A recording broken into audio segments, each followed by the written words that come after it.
Terima kasih pemirsa, Anda masih bersama kami di Liputan Metropolis Malam.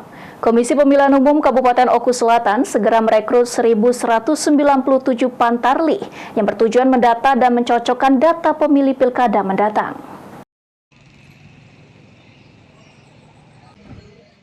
Untuk memutakhirkan data pemilih pada Pilkada 27 November mendatang, KPU Oku Selatan segera merekrut petugas pantarli dimulai pada 13 Juni hingga 19 Juni 2024. Adapun jumlah pantarli yang dibutuhkan untuk memutakhirkan data pemilih pada Pilkada 2024 ini berjumlah 1.197 orang yang akan bertugas di 685 TPS Kabupaten Oku Selatan. Jumlah tersebut mengacu dengan jumlah TPS yang ada di Kabupaten Oku Selatan, di mana masing-masing TPS memiliki jumlah DPT di atas 400 orang, akan ditugaskan 2 orang pantarli. Sedangkan untuk jumlah warga atau DPT kurang dari 400 orang, akan ditugaskan 1 orang pantarli.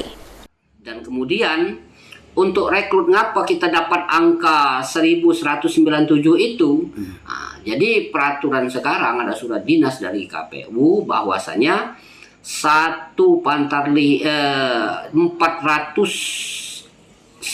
itu 2 pantarli. Artinya satu TPS 2 pantarli gitu?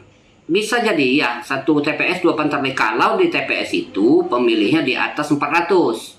Tapi kalau di bawah 400 dia tetap 1. Untuk di Oku Selatan sendiri ada berapa banyak TPS, Pak? Di Oku Selatan itu estimasi awal kita di sekarang sekitar 685 TPS plus nanti 1 TPS khusus. Kita sudah perencanaan membentuk TPS khusus sama seperti pemilu dulu, yaitu di TPS Lapas. Jadi kalau kita total keseluruhan 686 TPS yang ada di Oku Selatan.